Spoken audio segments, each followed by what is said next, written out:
This is a quick, pretty rapid fire overview of BARC's work for new volunteers. And some of you have had a little experience with BARC, so I would love to, hear what people have been involved with in the past. And feel free to stop me at any time if you have a question. So BARC's mission, as you may know, is to transform Mount Hood National Forest into a place where natural processes prevail, where wildlife thrives, and where local communities have a social, cultural, and economic investment in its restoration and preservation. And so BARC is working now, with a federal agency, the National Forest Service, and here in particular, the Mount Hood National Forest Service. It's like a local branch.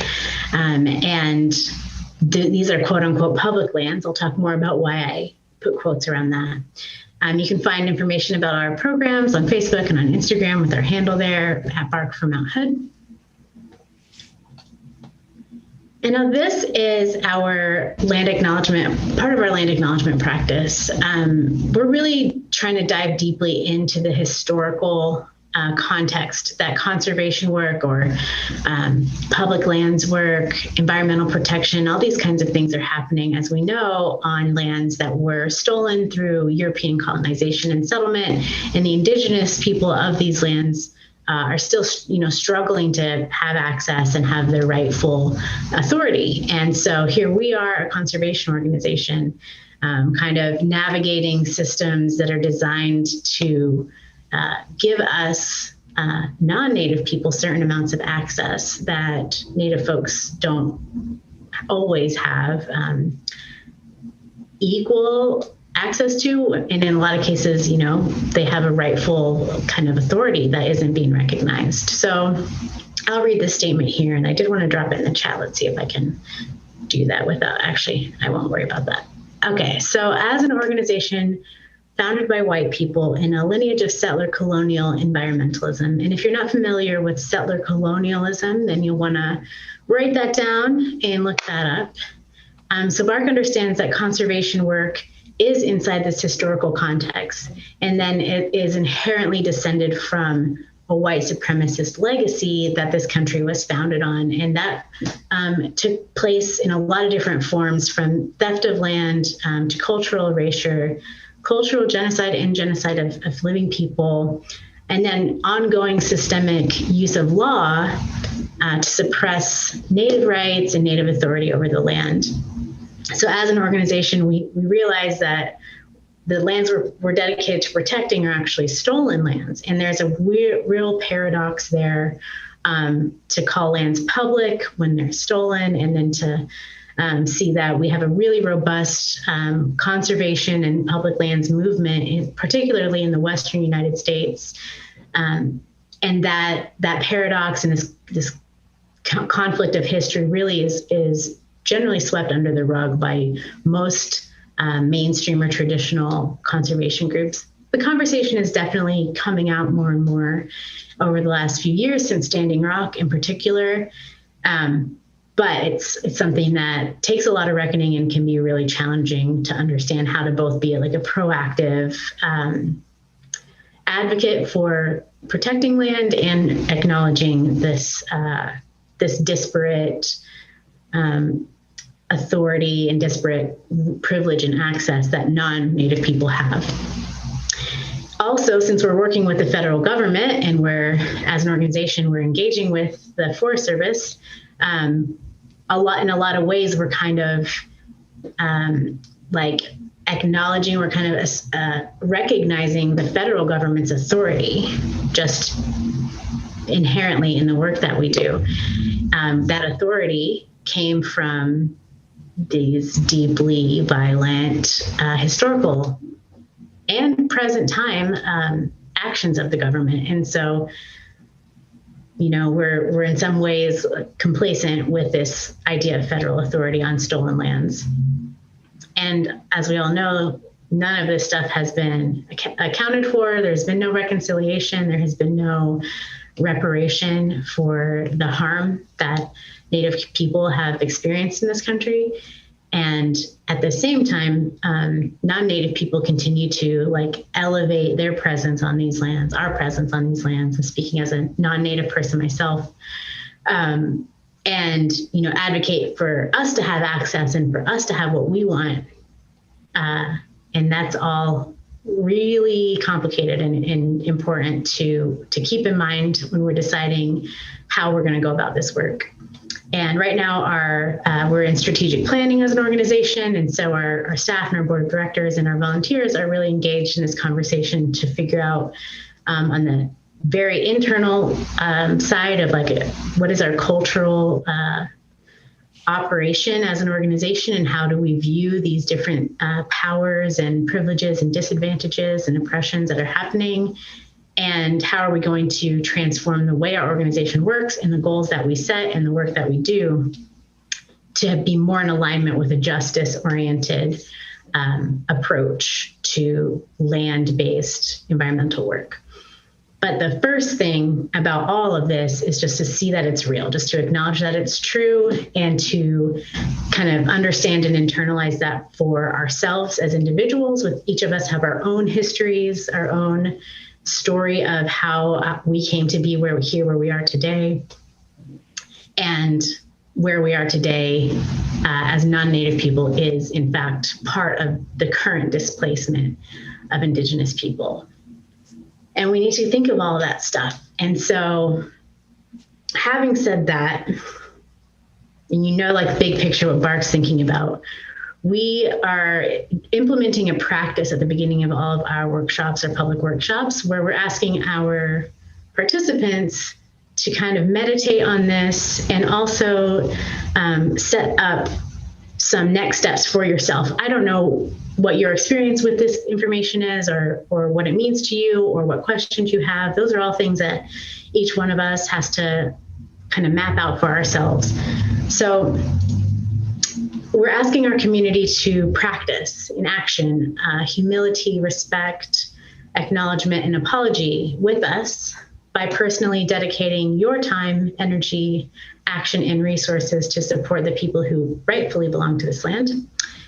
Today, it is our non-Native, our settler privilege to live and recreate in the homelands of and among the people today, the Noma, Molalla, Kalapuya, Chinook, Clackamas, Tenino, Wasco, Rishram, Northern Paiute are just some of the many communities of people who would have called the broad region of Oregon, and more specifically North Central or Mount Hood National Forest, the area where I'm in Portland, Oregon, who have always belonged to and cared for this land that we are now the occupiers on.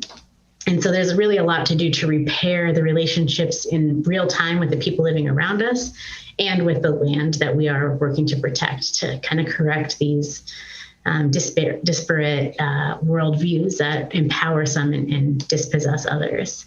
And so just, reckoning with this truth that many of us were not taught as part of our education in this country is really the first step in this work.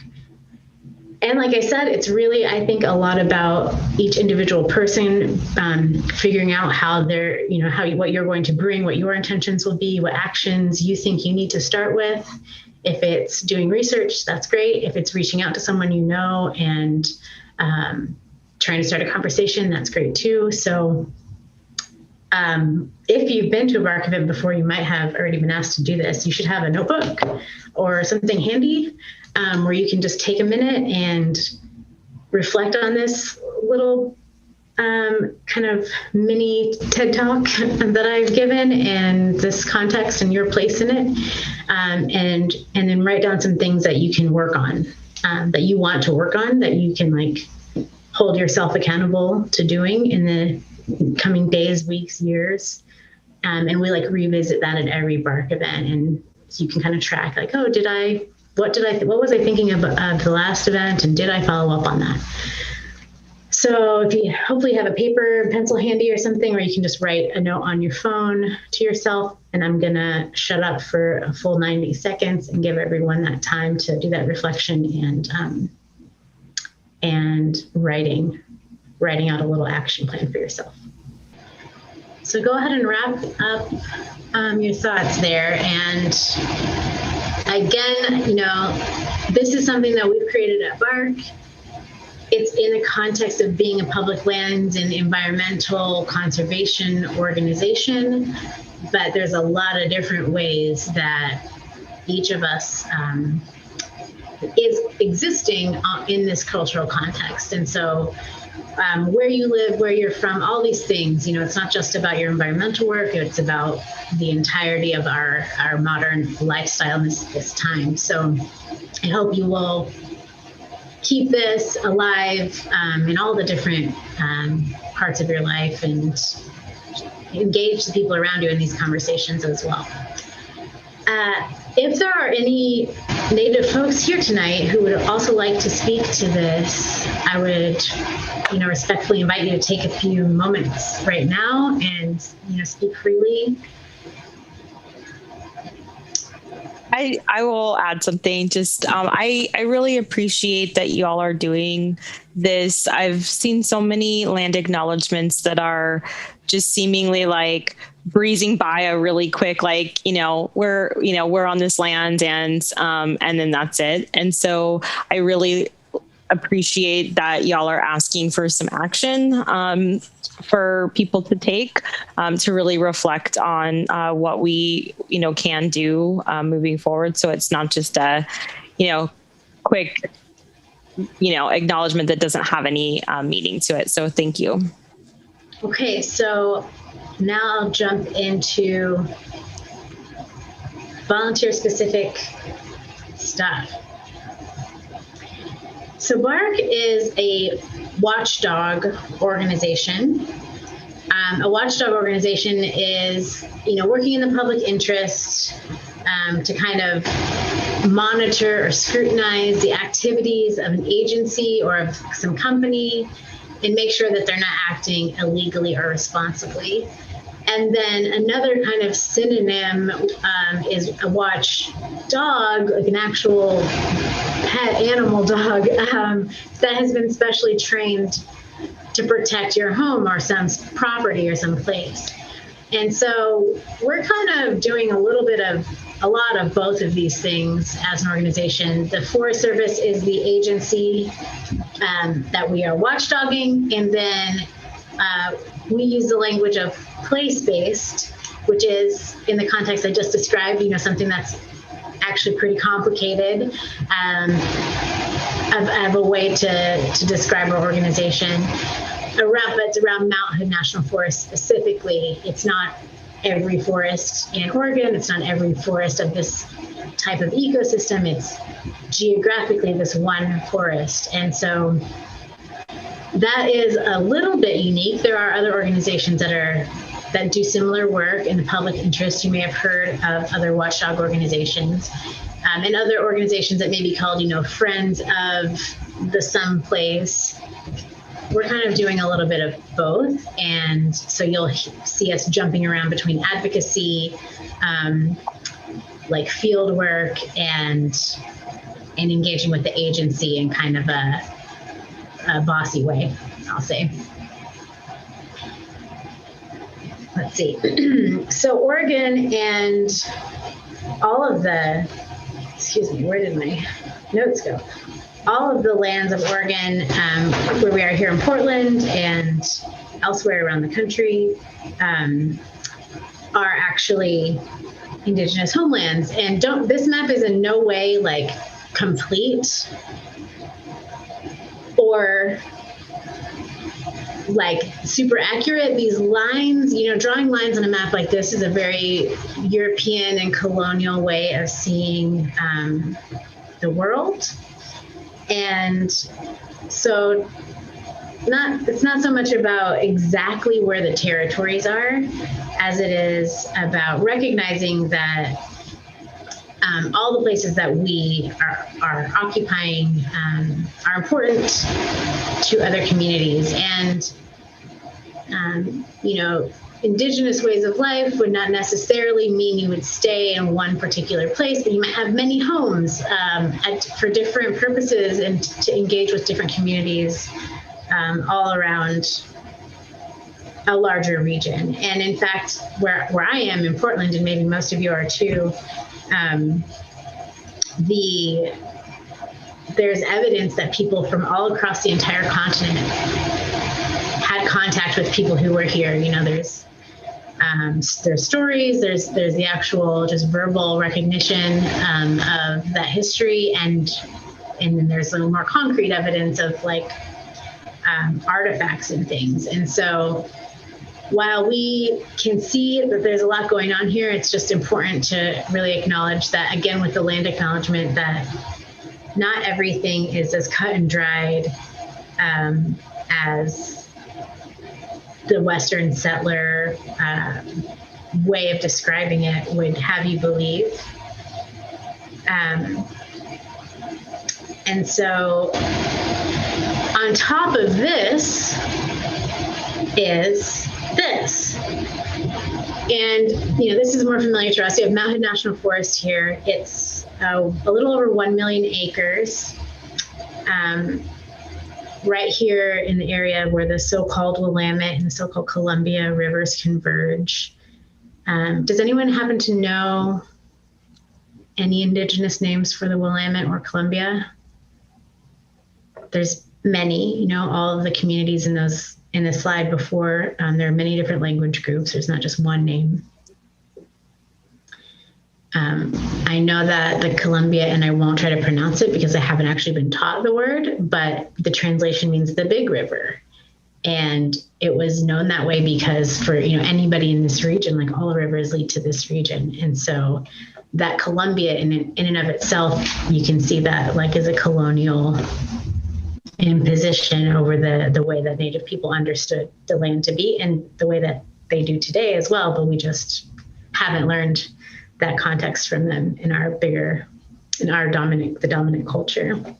And then zooming in is Mount Hood National Forest itself, with the so-called Columbia River to the north. On the east is Multnomah County and Portland and Clackamas County in the south. That's on the west. And on the east is the reserved treaty lands of the Warm Springs Reservation, while the Treaty of 1855 is another thing you can look up and read exactly how the agents of the government kind of finagled a treaty there that moved people from a much, much larger region of north central and into eastern Oregon, and to an area that they reserved for their exclusive use. And then Mount Hood and all the rest of the area around is still included as areas that the Warm Springs tribe in particular, or the Grand Durant tribe as well, have rights to do their usual and accustomed activities on, even if it's not within their quote unquote reserved exclusive areas. And then within Mount Hood, you can see all these different colored areas. And this is not completely up to date, but you can see in the key there, wilderness areas. That's a designation. That's a congressional designation. The Bull Run Management Unit, that's where all of Portland's drinking water comes from. So it's delineated as a specific, its own kind of sub area within the National Forest. Wild and scenic rivers, which it says proposed, but I believe all of these have now been approved and are officially wild and scenic rivers, which is another congressional designation. So it comes with a certain kind of requirements for how the rivers and the land immediately around them will be managed. And then there's trails and, Highway 26, Highway 224, Highway 35 up to the gorge. So that's just a bird's eye view of the area that we're talking about. And the context that Bark sees it in is the way that the government has outlined it, which is different than the way, an Indigenous worldview would have outlined it. So we have to keep that in mind all the time. Mount Hood itself is just one national forest, of which there are dozens, 119 all over the country, which are, as we all know, collectively, quote unquote, owned by American citizens as public land. And national forests are managed by the U.S. Forest Service, which is in the Department of Agriculture. That's something that many people don't recognize, the difference between the Forest Service and the Park Service, for example. The Park Service with the national parks is in the Department of Interior. And the national forests are in the Department of Agriculture and are managed, accordingly as an agricultural product, trees. So that right away can kind of tell you what we're looking at when we're watchdogging an agency who's managing an agricultural product, right? There are some additional policy things overlaying the national forests in our region. The Northwest Forest Plan, which was implemented in 1994, was specifically designed to try and protect the northern spotted owl from extinction by protecting its habitat. And so the Northwest Forest Plan applies to the range of the owl's habitat, which happens to be us and everything in the Pacific Northwest. And then there's a bunch of environmental laws that were passed since the 60s that kind of direct the Forest Service and what they're supposed to do. So they have to do things like make sure the owl habitat is protected. They also have to have a sustained yield of the tree, the agricultural crop of lumber.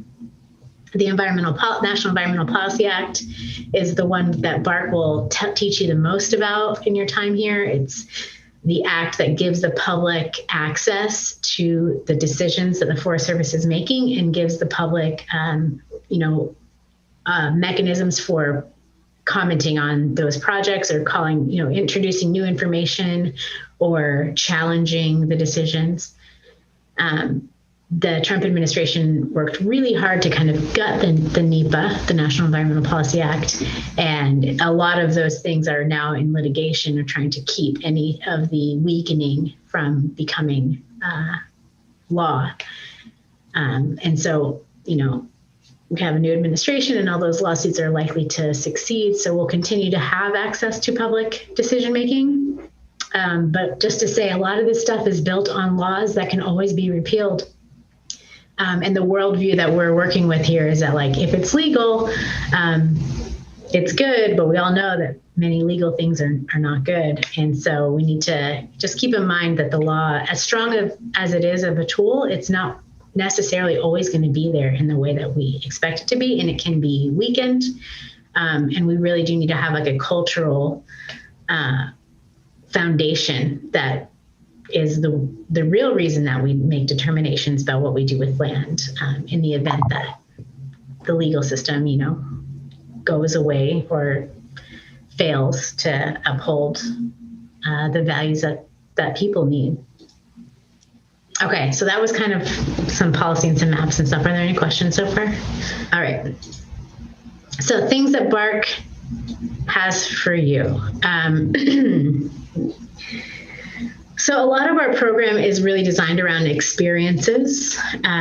We want people to be able to learn about the forest itself, about the tangible forest, the ecosystem, the plants and animals, the hydrological systems, the long processes that take place over decades or hundreds of years, the quick processes that can happen in just a couple of days over a summer. And we also want people to experience interacting with the agency and understanding how this process stuff works with the government decision making. But for most people, and as some people have mentioned already, one of the first couple of things that folks will get involved in is either a hike, a barkabout, or visiting an Ecology Club meeting, those are both monthly. And we've recently kind of revived our book club, which also meets monthly. And so volunteers are typically leading the hikes and determining, where we're going to go, what we're going to see, why we need to see this particular place. And the Ecology Clubs as well are often organized by volunteers, or even volunteers may be the presenters. But in some cases, it's a volunteer who's invited their professor or an author that they know, that they like, or, they've reached out to someone else who has an interesting subject matter to present at Ecology Club. So coordinating the hikes in the Ecology Clubs and and the book club. Those are all volunteer projects, ongoing. And then Radical, as a couple people brought up already, is our activist training program. And it's, the word radical is spelled this way to refer to the first little root that comes out of a seed when it is germinating. And so the 2 tracks of Radical, which they get really mixed up, they're not always going to be like super evidently different tracks. But there's kind of 2 categories of trainings. One is really focused on ecology and timber sale monitoring, seeing the impacts of management on the forest and engaging with that. And the other track is more around engaging the public, educating decision makers, creating communications to tell the story about what's going on in the forest. And so everybody ends up doing a little bit of both. Like I said, they're not super distinct tracks, but you'll see them starting out. Volunteer orientation is the first one. Early in April will be Intro to Forest Policy. I think later in April, unless it may be bumped to May, will be the ground truthing, which is a 2-day training. And then it goes on from there, and there's a number of other workshops and things that we offer depending on the circumstances. If there's a timber sale to comment on, we'll do NEPA comment writing trainings. If we need, if hike leaders are like in short supply, we'll do a hike leaders workshop. There's also forest first aid and campaign messaging, wetland and beaver mapping and habitat surveys. So, and we add new workshops pretty often. I'm actually going to drop a link here. I'm going to have to shift my share screen for a quick second to a recent workshop that Brenna and I, our staff attorney and I, recently added a workshop to the suite of Radical, which really dives deep into the history of how Indigenous land became public land, quote unquote public land. And so I'll put that link in there. And then there's another link's going to show up, which I had dropped there just to save it, which is to a survey that we're asking volunteers to take. It's a survey around equity and diversity. And I'll mention that again, but just so you don't get confused, there's 2 links coming in the chat. So in the pictures, you see some folks doing field work. You see some folks engaging with the agency. You see some folks engaging with the public and the media. So that's kind of, in a nutshell, the types of things that are covered in the Radical workshops. So we have 2 kind of stances that BARC's work will take. It'll be either defensive or proactive. So when you think of defensive work, we call that work our forest watch work, which is when we are seeing what the Forest Service is proposing and when it's destructive or when it could have a potentially destructive impact on the ecosystems, then we'll need to defend against that. So things like timber sales, salvage logging, fuel treatments, I don't have enough quotation marks on these, insect and disease control, forest health.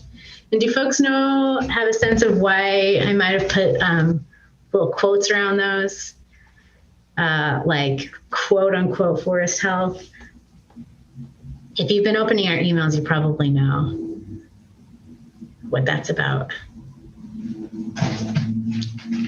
I can just tell you, it's because all of these things are just logging.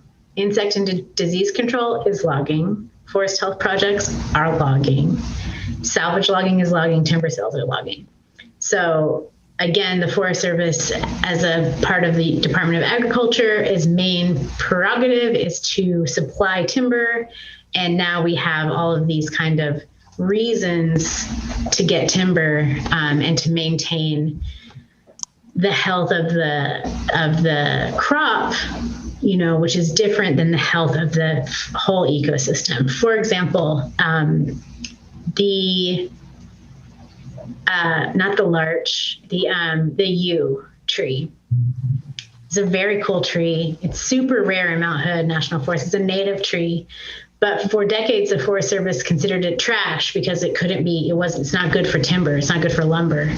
And so they were actively trying to eliminate all the yew trees and, other species that they considered like useless, and replace it all with Douglas fir trees, because those are very, very high value timber products. And this forest, remember, is like an agricultural zone. And so forest health often means like timber crop health. Insects and disease are often native and natural disturbances that help the forest kind of like go through its cycles of decay and, create diversity of different conditions around the forest. But that's not good for your production of really nice straight trees on a really regular basis. And so controlling disease will make you have more merchantable timber. But at the same time, if you remove all these trees, you're going to start to lose the material that makes up, the decaying layers of the forest that allow it to continue on for hundreds and hundreds of years. So we put those kinds of things in quotations, and we call it Forest Service double speak. Because the public hears, oh, forest health, that sounds good, without realizing that in a lot of ways, it's just justification for that harvest. Sorry, my dog's marching around. Road building, as a lot of folks know, old logging roads are just left on the landscape for decades, and as they deteriorate with rain and traffic and snow and all these kinds of things, that really impacts streams and the entire watershed functionality. So we're really trying to, at minimum, take away the old roads that aren't used for anything. A lot of these roads are just like a tenth of a mile or a quarter of a mile. Basically, I call them like a cul-de-sac for a log truck to get up, for the equipment to get up and then turn around and come back out. So it's not a road that goes to anywhere. I mean, many of us might turn off on some of those roads and camp, but there's 3,000 miles of them, and the majority of them are not accessible by regular passenger vehicles. And they're just these little stumpy roads that are just, eroding away. And there's a lot of work to do in the restoration part of work to rehabilitate those areas and remove the road. And then there's always a threat of an energy transmission corridor, a pipeline or something. About closer to 15 years ago now, there was a natural gas pipeline proposed across the Clackamas watershed. It was called the Palomar Pipeline. It was an investment of Northwest Natural, and there was a very big campaign to stop that pipeline, and it was stopped. But that doesn't mean there will never again be another proposal of that nature. And so we always keep an eye out if there are new proposals for energy transmission. Forest watch, defensive stance.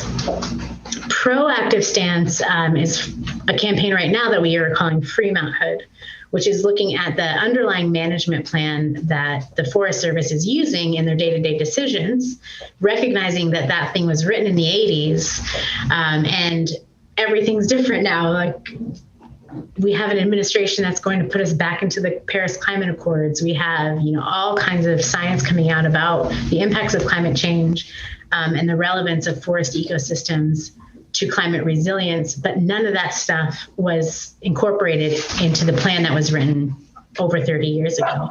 And so updating the management plan is kind of our proactive work, looking for a better path forward with, more appropriate priorities for the current situation and state of the world and of our forest. And so here are some of the concerns we have with the management plan as it is written, and then the work to push the agency to amend, update, or even just revise that management plan is all captured under the Fremonthood campaign. So this is a volunteer-led campaign. There's a campaign committee meeting every fourth Wednesday. And the committee is in charge of campaign communications, public speaking and outreach, and then trying to craft the actual activities that we'll do in order to influence the Forest Service and push them toward new management, new priorities. And then the next kind of component is newer work. And it's a little bit Forest Watch and a little bit Fremont Hood. It is restoration work, really like hands-on restoration work. And there's kind of two pieces of that volunteers can get involved with right now. One is looking at those roads, those old road systems again. First of all, road truthing, so going to see, like, is this road, has it already kind of fallen apart to the extent that it's not really a road anymore and it could be considered rehabilitated or recovered? And if that's the case, then we need to take it off the map, because if it remains on the map, the Forest Service will, treat it as if it's an accessible road and plan timber sales and, reopen that road. Or if we can build up enough evidence, we can say to them, like, you should finish decompacting this road and planting native plants on it, planting trees on it, try to get that landscape to come back to a natural state.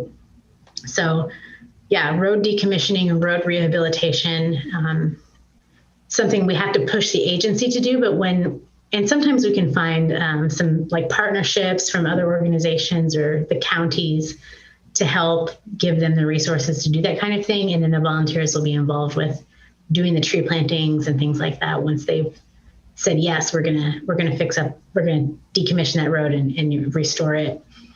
And then another thing that you may have heard a lot about recently is our wetland restoration work, which has got two kind of parts. One is looking at the relationship of wetlands in Mount Hood National Forest and climate change. Where are the wetlands?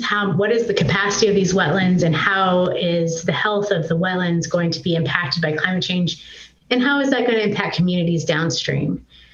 So we're mapping wetlands, monitoring the conditions to see what the volume and functionality of wetlands are, specifically in the Clackamas River drainage. So in the south part of the forest, also where the big Riverside fire occurred, which is exciting in a lot of ways, because now we get to see the effects of fire on a place where they have been like putting out every fire for 100 years. And to see that fire can return back into the landscape the way it had been, in indigenous times, and under indigenous management, there would have been more fire. So now we can see in our lifetime, in real time, exactly how that happens, like what the ecosystem response is. And it happens to be the same district that we're doing the wetland work in. And so there's a nice opportunity to see how wetlands impact fire behavior as well. And with that, obviously, come beaver, because you can't have big, strong wetlands without beaver. And beaver have been largely hunted nearly to extinction in the United States by the European fur trade, which there's a great book called Eager, which is about the history of the beaver on this continent and a little bit in other places. And one interesting fact that I learned from that book was that the West, we consider the West to be largely like arid, like Eastern Oregon is a desert, right? Idaho, lots of places in the West are considered arid and desertified, But there is evidence that prior to the European fur trade, when beavers were abundant, it actually wasn't that dry out here. And there was many marshes, many wetlands, vast, crazy rippling, wetlands, not just a few big rivers here and there, but that the fur trade had such an incredible impact on the beaver population that it actually also changed the climate in this part of the continent, which is astonishing and then also makes perfect sense. So I would highly recommend reading that book. We read it in book club a couple of years ago. And so volunteers are also, while they're in the wetlands, looking for suitable beaver habitat. Is the food that beaver like here? Is the condition of the water, is it the right conditions for beaver? Is there the right kind of forage and the right kind of building materials? Is there evidence that beaver were here before? And doing a survey to see if beaver could potentially come back or be reintroduced. And that's, the restoration piece. Okay.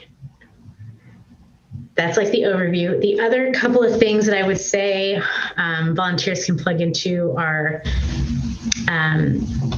like not necessarily within the outward programmatic work, but helping with our administrative work or our fundraising work or our strategic directions. Our board of directors is all volunteers.